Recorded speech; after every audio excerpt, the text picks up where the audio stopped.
में आते रहिए, जीवन सजाते रहिए। सत्संग में आते रहिए, जीवन सजाते रहिए। खुशियाँ यहाँ से पाकर, खुशियाँ यहाँ से पाकर, खुशियाँ लुटाते रहिए। सत्संग में आते रहिए, जीवन सजाते रहिए। सत्संग में आते रहिए, जीवन सजाते रहिए। सत्संग बिना ये जीवन रहता सदा अधूरा। सत्संग बिना ये जीवन रहता सदा अधूरा। जैसे कहीं पड़ा हो बिना तार के तंबूरा, बिना तार के तंबूरा। सरगम यहाँ से पाकर, सरगम यहाँ से पाकर, नगमे सुनाते रहिए। सत्संग में आते रहिए, जीवन सजाते रहिए। सत्संग में आते रहिए, जीवन सजाते रहिए। इतना बड़ा झमेला है 4 दिन का मेला। इतना बड़ा झमेला है 4 दिन का मेला। ना संगी है ना साथी, इंसान है अकेला। इंसान है अकेला, अपनी अकेली जान को, अपनी अकेली जान को इनसे बचाते रहिए। सत्संग में आते रहिए, जीवन सजाते रहिए। सत्संग में आते रहिए, जीवन सजाते। कुछ भी नहीं है मुश्किल दुनिया में काम, लेकिन कुछ भी नहीं है मुश्किल दुनिया में काम, लेकिन पर शौक करना होगा उनको सलाम, लेकिन उनको सलाम, लेकिन चरणों में सद्गुरु के, चरणों में सद्गुरु के बस लौ लगाते रहिए। सत्संग में आते रहिए, जीवन सजाते रहिए। सत्संग में आते रहिए, जीवन सजाते रहिए। खुशियाँ यहाँ से पाकर, खुशियाँ यहाँ से पाकर, खुशियाँ लुटाते रहिए। सत्संग में आते रहिए, जीवन सजाते रहिए। सत्संग में आते रहिए, जीवन सजाते रहिए। बोले राष्ट्र संत वरिष्ठ उपाध्याय वाचनाचार्य पूज्य गुरुदेव श्री मनोहर मुनि जी महाराज की।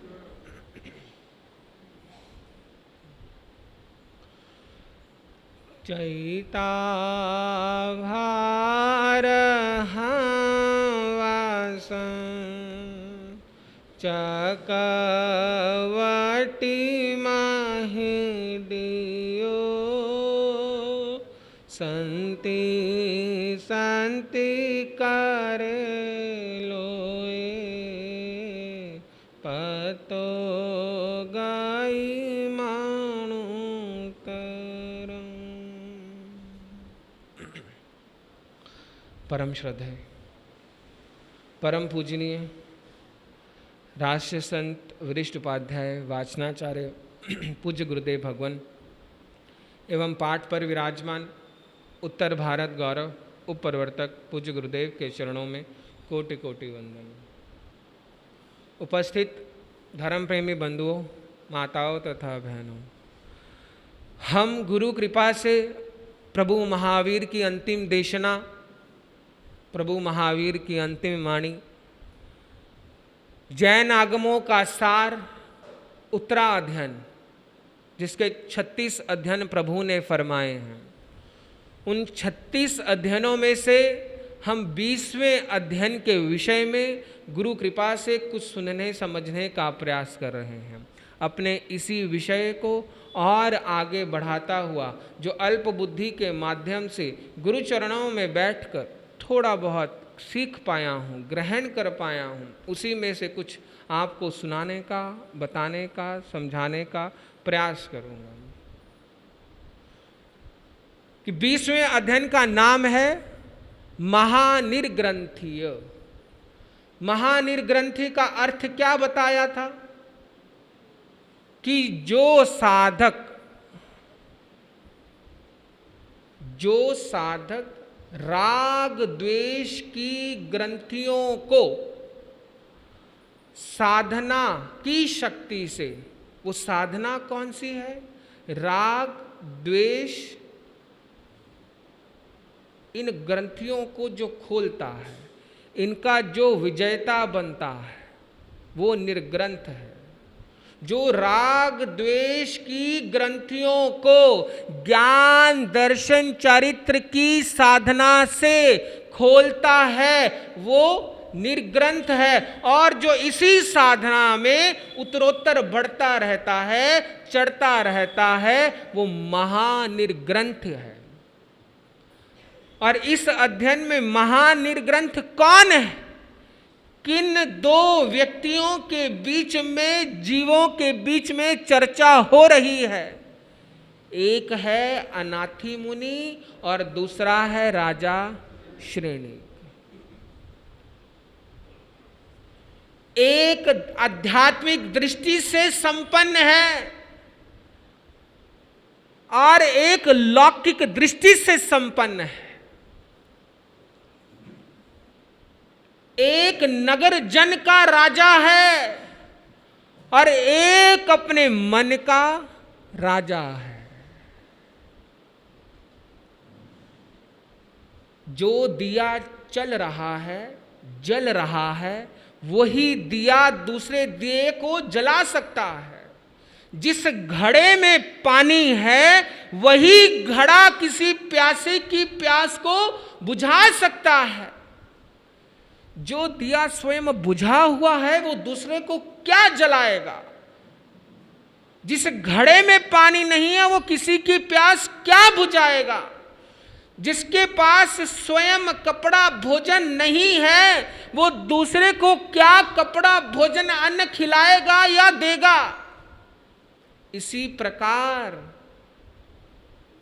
जो अपने आप को अभी तक सनाथ कहता है, जो अपने आप को अभी तक नाथ समझ रहा है, वो इस अनाथता के वर्णन को नहीं समझ सकता है। अनाथता को वही जान सकता है जो स्वयं को अनाथ मानता है। परिवार जन के रहते हुए, माता पिता के रहते हुए, धन दौलत होते हुए, मकान वस्त्र होते हुए जो अपने आप को अनाथ कहता है वही अनाथता के वर्णन को जान सकता है, समझ सकता है। हमने अपना विषय यहां समाप्त किया था, एक चिंतन दिया था कि हम इस संसार में अकेले आए थे और अकेले चले जाएंगे। सबसे बड़ी अनाथता है। जब से हमने होश संभाली, जब से आपने व्यापार संभाला, जब से आपने परिवार संभाला, उस परिवार को चलाने के लिए, उस व्यापार को चलाने के लिए ना जाने कितने पाप कर्मों का बंध आपने किया। किसके लिए? जो आपके साथ जाने वाले है ही नहीं।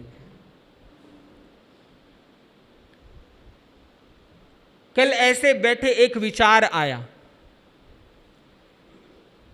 कि इस शहर में स्थानक भवन बीचों बीच है और चारों तरफ घर हैं और दुकानें। लोग इसी स्थानक भवन के नीचे से गुजर जाते हैं दुकान पर जाने के लिए, परंतु यह भाव मन में नहीं आया कि 4 सीढ़ियां चढ़कर क्यों ना गुरु महाराज के दर्शन कर लें, क्यों ना प्रवचन सुन ले, क्यों ना मंगल पाठ सुन ले, क्यों ना उनके दर्शन लाभ ले ले। इस स्थानक भवन से ना जाने कितनी बार वो गुजर जाएंगे, परंतु ऊपर चढ़ने का भाव मन में नहीं आता। किसके लिए? क्यों? जब आपके साथ कोई जाएगा ही नहीं, जो आपके साथ हर पल हर क्षण रहता है वो भी आपके साथ जाने वाला नहीं है। फिर इतनी मोह क्यों, माया क्यों, बंधन क्यों? क्यों नहीं अपने आप को आप अनाथ कहते हैं? जब घर में कोई विपरीत वातावरण बनता है, कलह का वातावरण बनता है, संतान कहने में नहीं है, सुनने में नहीं है, मानने में नहीं है, तब व्यक्ति का मन थोड़ा बहुत वैराग्य में आ जाता है। वो किस लिए? क्योंकि वो दुख गर्भित वैराग्य है कि कोई सुनता नहीं है, मानता नहीं है, इज्जत नहीं करता है। परंतु यहां जो अनाथी मुनि की बात है, उसके जीवन में कोई ऐसी घटना घटी जिस कारण से उसके मन में भी वैराग्य आया। साधु 5 महाव्रत लेता है, श्रावक के 5 अनुव्रत हैं, महात्मा गांधी जी ने 7 महाव्रत कहे हैं। 5 तो वही है, परंतु 2 उन्होंने एक्स्ट्रा कहे हैं। वो कौन से कहे हैं?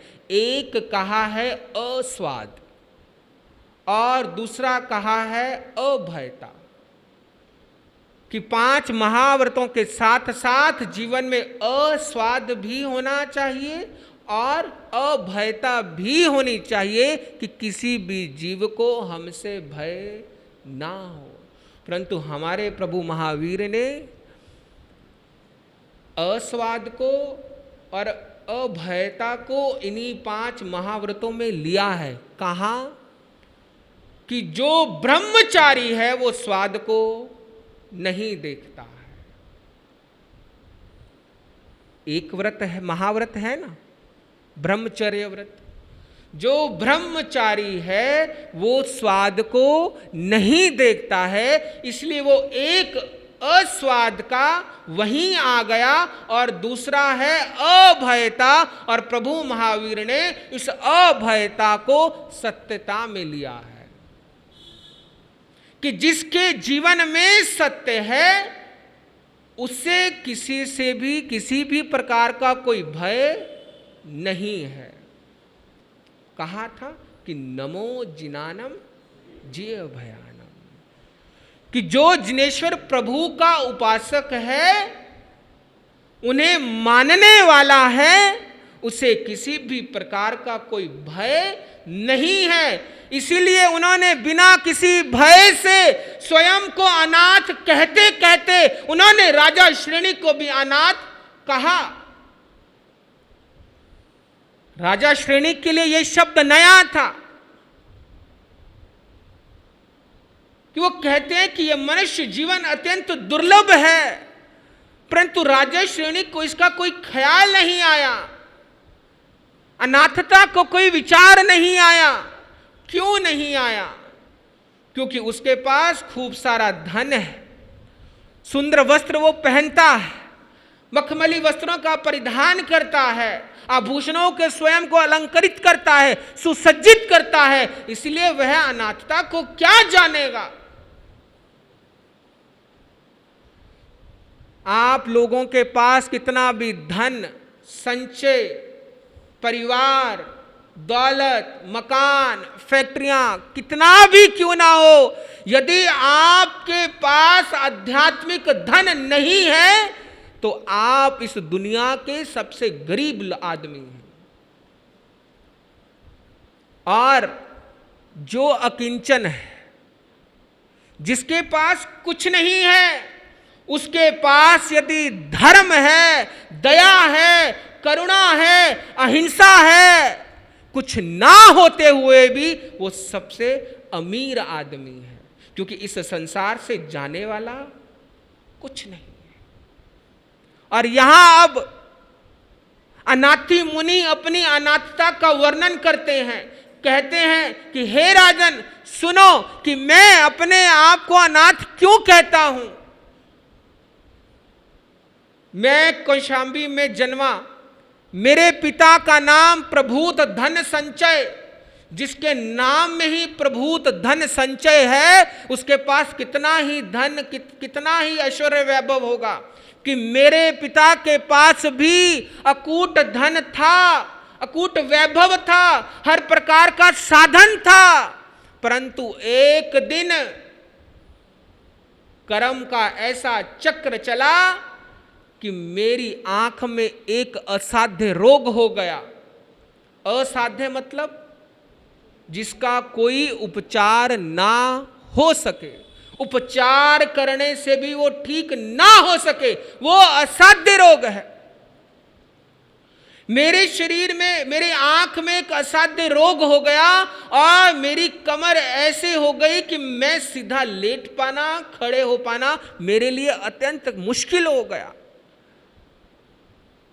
कि कर्म की गति न्यारी है, कि कब कौन सा कर्म उदय में आ जाए, कौन सा पाप पुण्य उदय में आ जाए, इसका कोई निश्चित समय नहीं है। जीवन में रोग कभी भी आ सकता है। हमने सुना होगा, कोई हमारा नजदीकी हो, परिवारजन हो, मित्र हो, उसको एक असाध्य रोग लग गया और ऐसा रोग लगा कि वो इस संसार से हमेशा के लिए चला गया। मेरे माता पिता ने, मेरी पत्नी ने मेरे रोग को शांत करने के लिए अनेकों उपाय किए। उपाय के साथ साथ अनेकों मनौतियां भी मांगी। आपका जब कोई काम अटक जाता है, फंस जाता है, तब आप भी मन में कोई ना कोई मनोकामना कर लेते हैं कि यदि मेरा अमुक काम हो जाए तो मां मैं तेरे द्वार पर आऊंगा, छतर चढ़ाऊंगा। अमुक अमुक मनौतियां मनाते हैं, मानते हैं, तब तो उन्हें सम्यक्त्व और मिथ्यात्व का ख्याल नहीं आता। सामायिक में यदि पंखा चल जाए तो वो गलत हो जाता है कि कैसे धर्म को हम मान रहे हैं, किस दिशा में और हम जा रहे हैं, क्या विचार हमारे मन में आ रहे हैं। इसके मालिक आप स्वयं हैं। विचार करें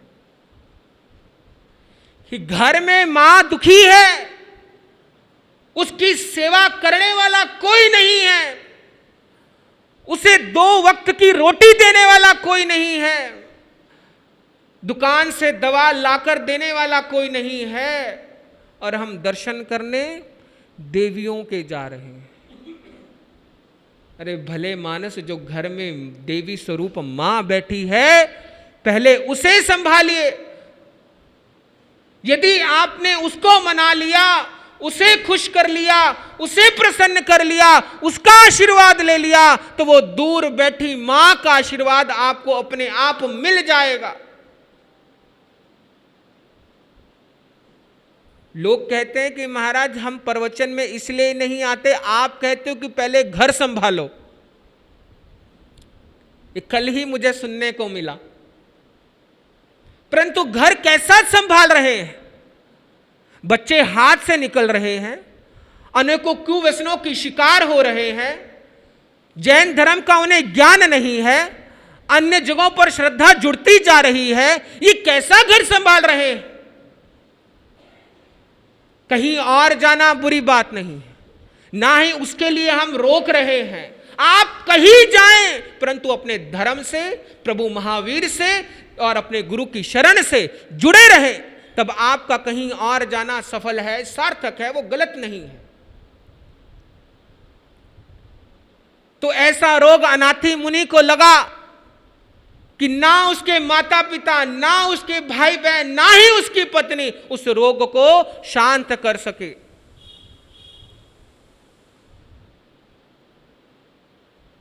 चिकित्सा यदि करवानी हो, उसके लिए भी 4 बातें प्रमुख बताई गई हैं। क्या? कि पहले डॉक्टर वैद्य कुशल हो, और दूसरी बात कि जिसका आप इलाज करवा रहे हैं उस पर आपकी श्रद्धा हो, आपका मन टिके कि जिसकी मैं दवाई खा रहा हूं वो बिल्कुल सही है। पहला कि डॉक्टर कुशल हो, वैद्य कुशल हो। दूसरा कि जिसकी आप चिकित्सा करवा ले रहे हैं उस पर आपका मन टिके, श्रद्धा हो। और तीसरा महत्वपूर्ण है कि दवाई के साथ जो उसने नियम बताए हैं, परहेज बताए हैं, उसका भी करना अत्यंत आवश्यक है। हमारे गुरुदेव फरमाया करते थे कि एक व्यक्ति को कोई रोग लगा, वो कविराज के पास गया और कविराज ने उसे दवाई दे दी और कहा, हिदायत दी कि आपने रोटी के ऊपर घी नहीं लगाना, आपने कुछ दिनों के लिए घी नहीं खाना। वो घर आया, उसने अपने खाने बनाने वाले कर्मचारी को कहा कि जब तू रोटी बनाए उसके ऊपर घी मत लगाना, परंतु जब आटा गूंदेगा उसके अंदर घी डाल देना। 15 से 20 दिन हो गए, दवाई लेते रहा परंतु रोग शांत नहीं हुआ। वो 15-20 दिन के बाद पुनः वैद्य के पास गया और कहा कि आपकी दवाई ने कोई असर नहीं करा। तो वैद्यराज कहते हैं कि मैंने इसी दवाई से ऐसे रोगों को अनेकों बार ठीक किया है, परंतु तुझे जो हिदायत दी थी, नियम दिया था कि घी नहीं खाना, उसका तूने पालन किया। कि हाँ, मैंने ऊपर से घी नहीं लगाया, परंतु आटा गूंथते वक्त वो घी ऊपर का परिधान कितना भी सुंदर क्यों ना हो, परंतु यदि आपका मन सुंदर नहीं है, आपकी बुद्धि सुंदर नहीं है, आपका विचार अच्छा नहीं है, परिधान जितना मर्जी अच्छा हो उसका कोई लाभ नहीं है। ये तीसरा है कि जो नियम बताए गए हैं, हिदायत बताई गई है, उसका पूर्णता परहेजों का पालन करें। और चौथा और भी अत्यंत महत्वपूर्ण है, उस रोगी की सेवा। क्योंकि अक्सर बुजुर्ग लोग, बूढ़े लोगों को रोग लग जाते हैं और ठीक होने में समय भी लग जाता है और उनका चिड़चिड़ा स्वभाव बन जाता है। जो उस चिड़चिड़े स्वभाव को शांति से, समता से, संभाव से, सामायिक से सहन करता रहता है, उनकी सेवा में लगा रहता है, वो सच्ची सेवा है और आपकी सेवा से वो निरोग भी हो जाते हैं। 4 चीजें आवश्यक है, तभी रोगी का रोग शांत हो सकता है। ऐसी अनेकों सेवा अनाथी मुनि के परिवारजनों ने भी की, परंतु अनाथी का रोग शांत नहीं हुआ। परंतु मन में विचार आया अनाथी के, मेरा रोग शांत नहीं हो रहा है, कि यदि मेरा रोग शांत हो जाए तो मैं साधु बन जाऊंगा, पंच महाव्रतधारी संयमी निर्ग्रंथ मुनि बन जाऊंगा। मैं आपको मुनि बनने के लिए नहीं कह रहा, वो आपके पुण्य उदय में आएंगे, कर्मों का क्षय होगा और आपने यदि अपने मन के किसी कोने में मनोरथ भाव रखा होगा कि इस संसार को जाने से पहले मैं भी मुनि बन जाऊं, संयम ले लूं, तो शायद प्रभु कृपा हो जाए और आप संयम ले लें। परंतु अनाथी मुनि ने ऐसा विचार किया और उसका रोग शांत हो गया। शांत होने के बाद ये कहानी आगे क्या मोड़ लेती है, कैसे वो अपने माता पिता को अपने मन के भाव बताता है और एक और अनाथता का वर्णन अनाथी मुनि करता है। वो कौन सी अनाथता है, आप आए और हम गुरु कृपा से कुछ सुनने, कुछ समझने का प्रयास करेंगे। ज़्यादा ना कहता हुआ, किसी भी गलती के लिए गुरु चरणों की साक्षी से क्षमा याचना करता हुआ अपनी वाणी को विराम देता हूँ। ओम शांति।